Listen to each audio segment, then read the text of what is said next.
Okay, Assalamualaikum dan salam sejahtera.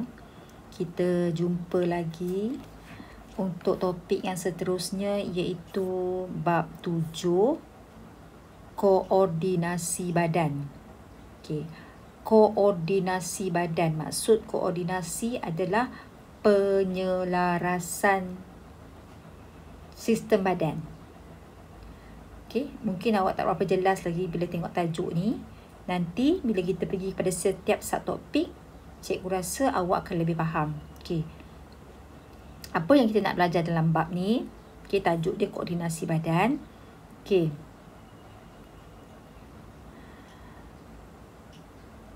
Okay, di sini kita nak highlight sikit apa yang kita nak belajar. Apa maksud tajuk ni? Okay, kita tengok sini. Apakah kelenjar endokrin yang terdapat di dalam badan manusia? Kelenjar endokrin, nanti kita akan tahu. Apakah kepentingan hormon? Hormon pun nanti kita akan belajar. So, yang seterusnya, apakah kesan penyalahgunaan dadah dan alkohol kepada sistem koordinasi badan? Dan apakah kepentingan minda yang sihat? Ini adalah perkara yang kita akan kupas nanti dalam subtopik selepas ini. Okay? Kita tengok ni dulu. Kita nak belajar yang pertama, kita nak belajar adalah sistem endokrin manusia. Sistem endokrin manusia. Okay, kita tengok sini. Okay, 7.1. 7.1 sistem endokrin manusia. Apakah yang dimaksudkan dengan sistem endokrin manusia? Okay. Sistem endokrin manusia dan fungsinya. Badan manusia mempunyai satu sistem yang dikenali sebagai sistem endokrin. Badan kita sebenarnya ada banyak sistem selain daripada sistem endokrin.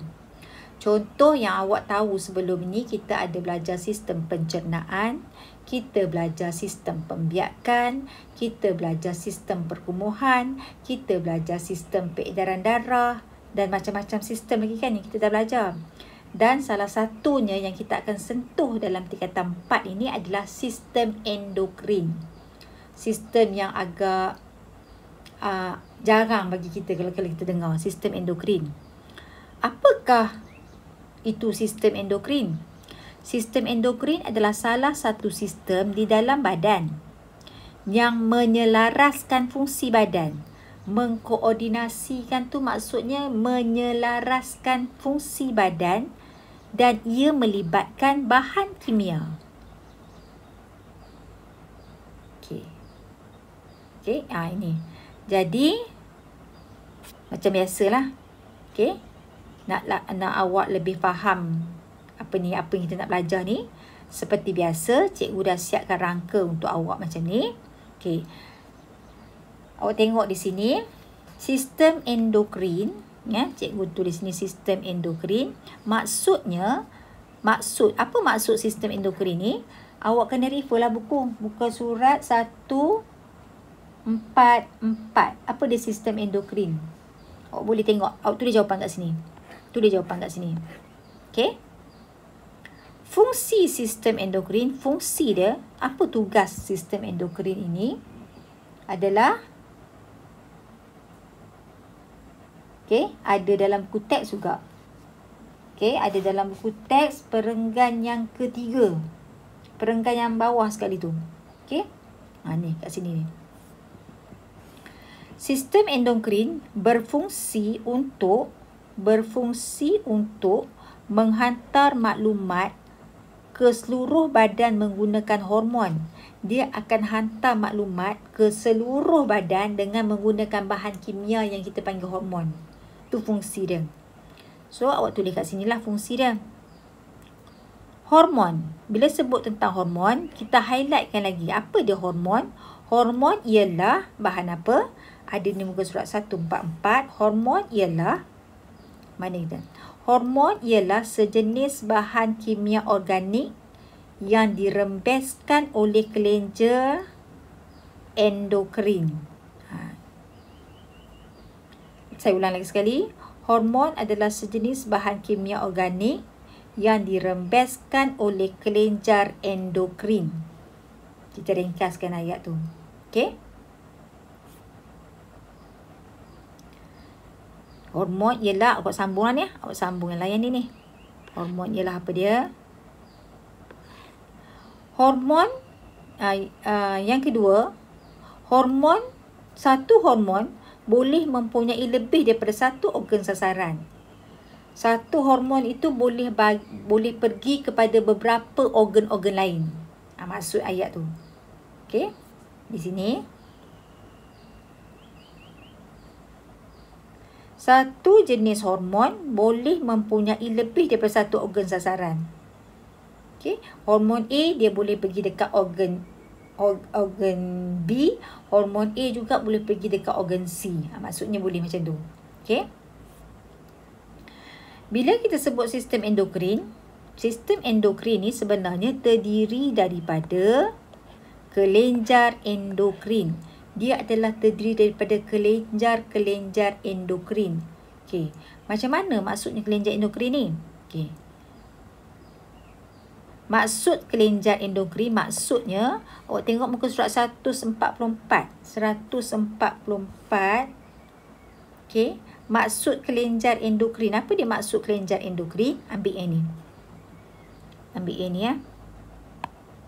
Kelenjar endokrin adalah kelenjar tanpa duktus. Tanpa duktus tu dia maksudnya tanpa saluran. Kerana hormonnya dibawa terus ke dalam darah untuk diedarkan ke seluruh badan. Saya ulang lagi sekali. Kelenjar endokrin adalah kelenjar tanpa duktus kerana hormonnya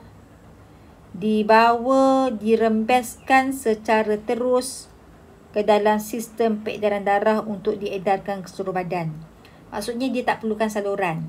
Bila dia keluar daripada kelenjar tu, dia akan terus dibawa oleh darah pergi dekat tempat yang dia patut bertindak.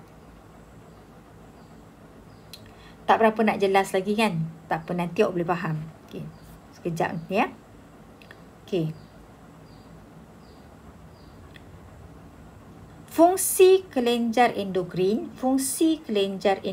ni, fungsi dia muka surat 145. Fungsinya ada di muka surat 145. Di sini fungsi dia. Ini fungsi dia. Mengkoordinasikan aktiviti badan dengan bergerak balas terhadap rangsangan daripada persekitaran. Itu fungsi kelenjar endokrin. Okey. Dan kelenjar endokrin ni juga merembeskan, ambil jawapan dekat sini, merembeskan hormon. Okey, dia merembeskan hormon. Dan hormon ini ada beberapa kesan dia ataupun ciri dia. Okey, hormon. So, 1, 2, 3, 4, 5, 6. Awak salin ke ni. Kesan hormon adalah lama. Hormon adalah sejenis protein. Gerak balas adalah perlahan. Apabila gerak balas itu melibatkan hormon, dia perlahan. Okey. Hormon merangsang tisu ataupun organ khusus. Hormon dirembeskan dalam kuantiti yang sedikit. Dan hormon dibawa oleh sistem peredaran darah ke organ sasaran. Okey. Contohnya macam ni lah. Contohnya macam ni. Ini adalah kelenjar endokrin. Ini adalah contoh lah. Ini adalah kelenjar endokrin. Okey. Kelenjar endokrin ni akan merembeskan hormon. Dia akan rembeskan hormon yang warna biru-biru tu. Yang biji-biji biru tu adalah hormon. Awak bayangkan ini hormon. Hormon ni dia tak ada kelenjar ni dia tak ada satu saluran. Bila dia keluar, dia terus masuk dalam darah. Dia masuk dalam aliran darah. Kemudian darah akan bawa dia kepada organ sasaran dia. Maksudnya hormon ni bila dia dirembeskan, dia tahu mana dia nak pergi. Okay, dia akan bertindak hanya di organ yang sepatutnya dia bertindak. Itu yang kita panggil organ sasaran dia. Okay, dia tak pergi tempat yang salah. Okay. Jelas ha? Okay. Macam mana rupanya sistem endokrin ni? Kita tak tengok lagi kan rupanya macam mana kan. Okay. Rupanya begini. Dalam kuteks pun ada. Okay. Rupanya macam ni lah. Ini dah. Ini adalah antara kelenjar endokrin dalam badan kita. Okey.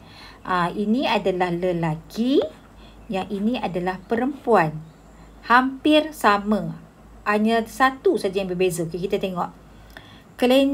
Kedudukan kelenjar endokrin adalah kelenjar pituitary. Okey, pituitary. Ni. Yang ni lah pituitary ni. Dia ada di bawah otak. Okey. Kalau kita tengok buku teks, kelenjar pituitary ni apa dia? Kita tengok sekejap buku teks ya. Kelenjar pituitary, okey, muka surat 146 di sini. Dia pituitary ni.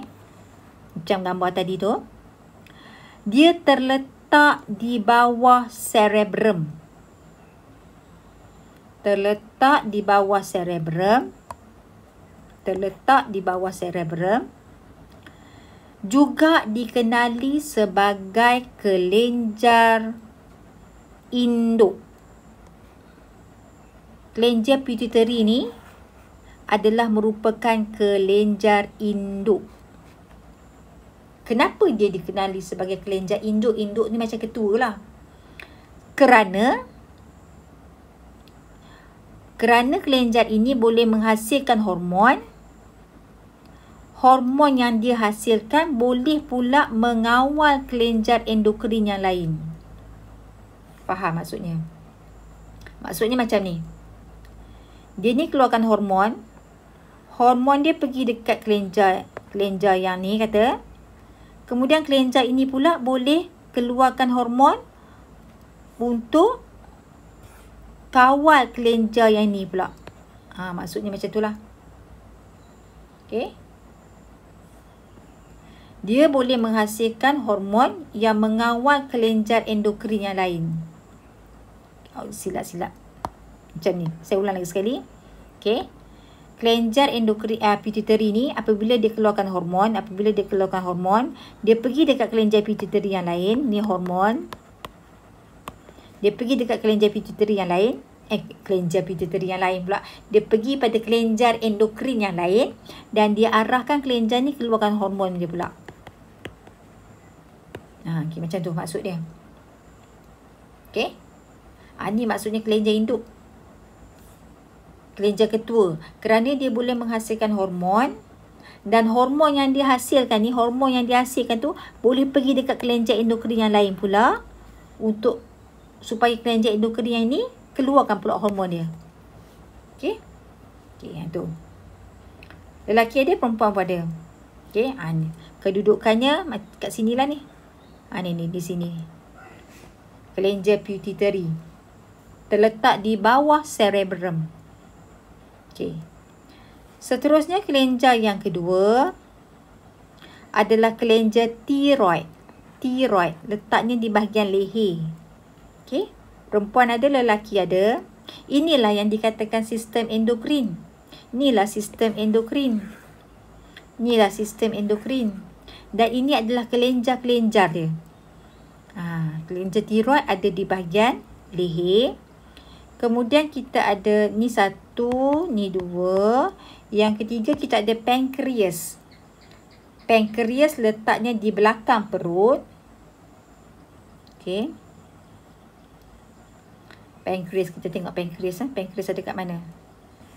Okey, pankreas terletak di belakang perut. Bentuk dia macam ni. Okey. Kemudian kita ada, tengok lagi sekali, kelenjar adrenal. Yang keempat. Kelenjar adrenal betul-betul ada di atas buah pinggang. Okey. Ada sepasang. Kelenjar adrenal ni ada sepasang. 1, 2, sepasang. Dan untuk lelaki, testis. Untuk perempuan, ovari. Semua sekali ada 5. 1, 2, 3, 4, 5. Okey. Lelaki dan perempuan sama. Bezanya lelaki ada testis, perempuan ada ovari. Inilah yang dimaksudkan dengan kelenjar endokrin. Yang membentuk sistem endokrin. Jelas? Okey. Mereka ni mengeluarkan apa? Setiap kelenjar ini akan mengeluarkan hormon. Dia akan keluarkan hormon. Yang ni pun dia akan keluarkan hormon. Hormon ni apabila dia dikeluarkan, dia akan terus masuk ke dalam darah. Contohnya macam ni. Saya buat color lain macam ni. Contohnya lah. Dia akan keluarkan hormon. Hormon ni akan terus masuk ke dalam darah. Terus masuk ke dalam darah. Contohnya dia akan bertindak kepada organ sasaran dia. Contohlah. Ni contoh. Okay, dia tak ada saluran. Sebab tu kita katakan kelenjar endokrin ni adalah kelenjar tanpa duktus. Tanpa duktus tu maksudnya dia tak ada salur. Apabila dia dikeluarkan oleh kelenjar tertentu, terus masuk dalam darah, darah akan terus bawa dia kepada organ sasaran. Mungkin organ sasaran untuk hormon ini adalah yang ni. Mungkin ni contoh. Dia pergilah dekat organ sasaran untuk dia bertindak. Jelas? Okey. Kelenjar adrenal. Yang ni kelenjar tiroid. Kelenjar tiroid ni. Lebih jelas gambarnya terletak di bahagian hadapan trakea. Hadapan trakea tu hadapan saluran pernafasan. Kelenjar adrenal terletak di bahagian atas ginjal. Ini kelenjar adrenal. Ini adalah testis. Lelaki mempunyai sepasang testis. Dan ovari untuk perempuan. Ovari. Okey. Okey. Jadi, awak dah jelas apa dia sistem endokrin. Sistem endokrin terdiri daripada kelenjar endokrin. Okey. Kelenjar endokrin tu yang tadi tu lah. Yang tadi tu lah kelenjar-kelenjar dia. Kelenjar endokrin tu ada berapa tadi? Ada 5 kan? Ada 5. Ada 5 kelenjar endokrin. Kelenjar tanpa duktus. Fungsi kelenjar tadi menyelaraskan aktiviti badan dengan bergerak balas terhadap rangsangan daripada persekitaran. Tak apa, nanti kita boleh faham yang ni. Sistem kelenjar endokrin akan merembeskan hormon. Ini adalah sifat-sifat hormon. Okey. Kesan hormon lama. Hormon adalah sejenis bahan yang dibuat daripada protein. Gerak balas yang melibatkan hormon biasanya perlahan. Tapi kalau gerak balas yang melibatkan saraf, laju. Hormon mempunyai organ sasaran. Hormon biasanya dirembeskan dalam kuantiti yang sangat sedikit. Hormon apabila dia dikeluarkan, dia akan merangsang fungsi tisu ataupun organ khusus. Dia akan ada dia punya tindakan dia. Okey. Jadi awak tuliskan dalam bentuk macam ni. Okey. Cikgu dah ringkaskan untuk awak ni. Awak buatlah. Ada masalah? Tak ada masalah.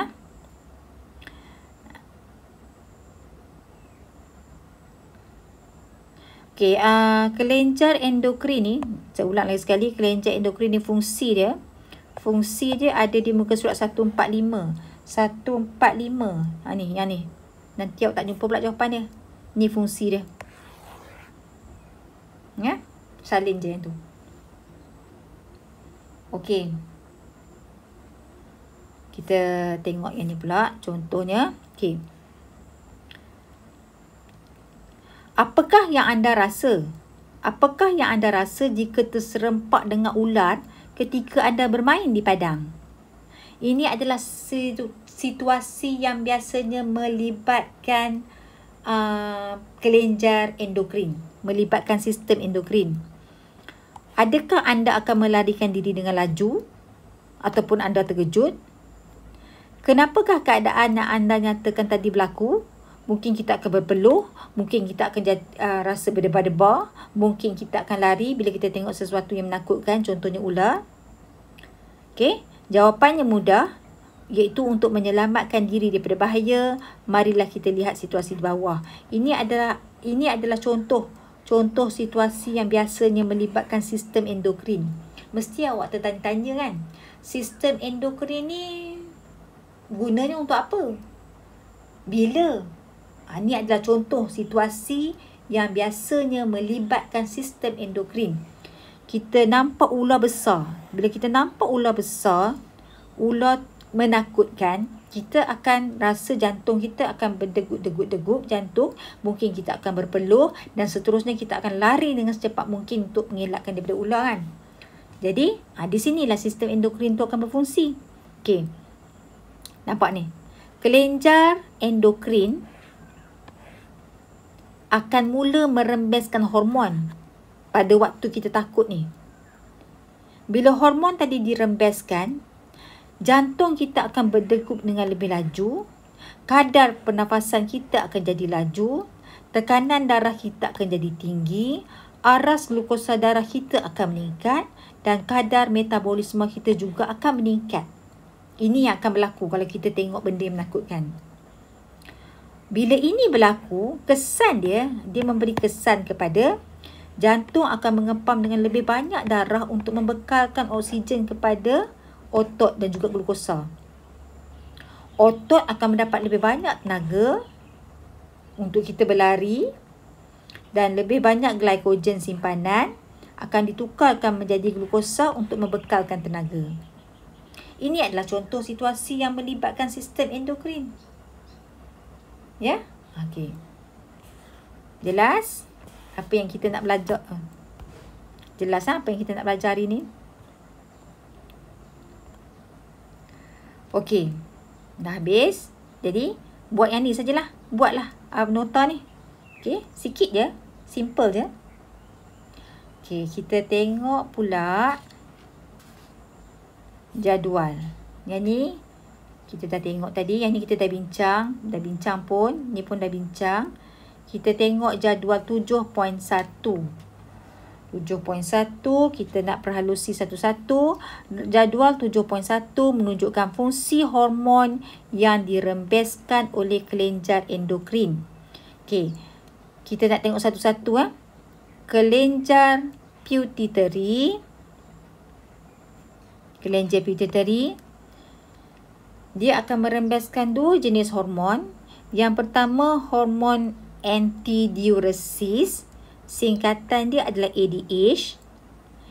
Hormon ini dia akan mengawal kuantiti air yang mungkin diserap semula oleh ginjal. Dia yang kawal. Berapa banyak ginjal tu kena serap semula air supaya penghasilan air kencing kita jadi sedikit ataupun banyak. Maksudnya dia mempengaruhi kuantiti air kencing yang kita keluarkan. Itu adalah peranan ADH. Dia juga mengeluarkan hormon pertumbuhan. Bahasa singkatan dia GH. Okey, growth hormone. Okey, hormon pertumbuhan ini akan merangsang pertumbuhan di peringkat kanak-kanak. Dialah yang menyebabkan kanak-kanak tu jadi besar, membesar kan. Okey. Saya rasa saya nak highlight yang ni sajalah ya. Yang ni lah yang ni pun penting juga, yang poin kedua nombor poin ketiga tu. Tapi kita highlightkan yang pertama je lah. Awak ingat hormon pertumbuhan lebih kepada merangsang pertumbuhan di peringkat kanak-kanak lah. Okey. Yang lain pun ya juga, tapi kita highlightkan nombor satu ni ya. Okey, yang seterusnya kelenjar tiroid. Jadi untuk jadual 7.1 ni saya nak awak salin. Saya nak awak salin sebagai nota. Okey. Kelenjar tiroid mengeluarkan hormon thyroxina. Setiap kelenjar tadi dia ada nama hormon dia. Thyroxina mengawal kadar metabolisme badan. Mengawal kadar metabolisme badan ni mengawal semua tindakan yang berlaku dalam badan kita. Semua proses-proses yang berlaku dalam badan. Dia juga mengawal pertumbuhan dan perkembangan fizikal dan juga mental dalam kanak-kanak. Fizikal dan mental, maksudnya keupayaan otak dia masa peringkat kanak-kanak. Hormon thyroxina. Yang seterusnya, kelenjar adrenal mengeluarkan hormon adrenalina. Adrenalina ni yang tadi itulah. Okey, menyediakan badan kita untuk bertindak semasa dalam keadaan kecemasan. Masa kita kecemasan, masa kita ketakutan, masa kita tengok sesuatu yang menakutkan. Apa yang berlaku? Dia akan meningkatkan kadar metabolisme, dia akan meningkatkan kadar denyut jantung, dia akan meningkatkan aras gula dalam darah dan dia akan membesarkan saiz anak mata kita. Ni kelenjar adrenal. Pankreas akan mengeluarkan hormon insulin. Insulin inilah yang akan mengawal aras gula dalam darah. Gula dalam darah kita sepatutnya banyak ke sikit? Gula dalam darah kita tak boleh terlalu banyak. Dan gula dalam darah kita juga tak boleh terlalu sikit. Dia mesti dalam julat yang sesuai. So, siapa yang mengawal? Insulin. Jelas, ha? Sebab tu kalau orang yang mengidap penyakit kencing manis, diabetes, dia terpaksa mensuntik insulin dalam badan dia. Kerana sistem endokrin dia sudah gagal berfungsi. So, dia kena dapatkan insulin daripada luar. Okay. Seterusnya, ovari akan merembeskan estrogen. Estrogen ni fungsi dia, dialah yang akan mengawal ciri-ciri seks sekunder perempuan. Ciri-ciri seks sekunder perempuan. Contoh yang diberi di sini, perkembangan payudara dan juga pembesaran pinggul. Itu adalah ciri seks sekunder. Contoh lagi, apa lagi contoh dia? Bentukan bulu-bulu di kawasan-kawasan sulit. Okey. Dia alat kemaluan dan juga contohnya di bahagian ketiak. Ni adalah ciri seks sekunder. Contohnya suara yang lebih merdu, ciri seks sekunder. Apa lagi perempuan? Banyak Okey. Merangsang penghasilan ovum. Dialah yang merangsang ovum dihasilkan setiap bulan. Dan menyediakan uterus, menyediakan rahim, uterus tu rahim, untuk proses embrio menempel pada dinding uterus. Siapa? Di bawah pengaruh hormon estrogen. Seterusnya, progesteron. Progesteron, dia akan mengekalkan ketebalan dinding uterus untuk penempelan embrio. Maksudnya kalau ada progesteron, dinding uterus akan terus menebal, terus tebal untuk memegang ataupun menanam embrio dalam dinding tadi supaya tidak mudah berlakunya keguguran. Okey. Seterusnya, testis akan mengeluarkan hormon testosteron. Kalau perempuan estrogen, kalau lelaki testosteron, dia akan mengawal perkembangan ciri-ciri seks sekunder lelaki seperti pembentukan misai, suara yang semakin garau, pertumbuhan bulu-bulu di bahagian kemaluan, di kaki, di bahagian ketiak, okay? Merangsang pembentukan jambang, janggut. Semua tu adalah bawah. Itulah yang dikatakan ciri seks sekunder. Okey. Dan dia juga merangsang penghasilan sperma pada lelaki. Jadi ni kenalah baca. Okey, untuk pastikan awak baca, saya nak awak tulis nota ini, iaitu jadual 7.1, tulis dalam buku nota. Okey. Bila awak tulis, maksudnya awak membaca. Bila awak membaca, awak akan ingat benda tu. Okey.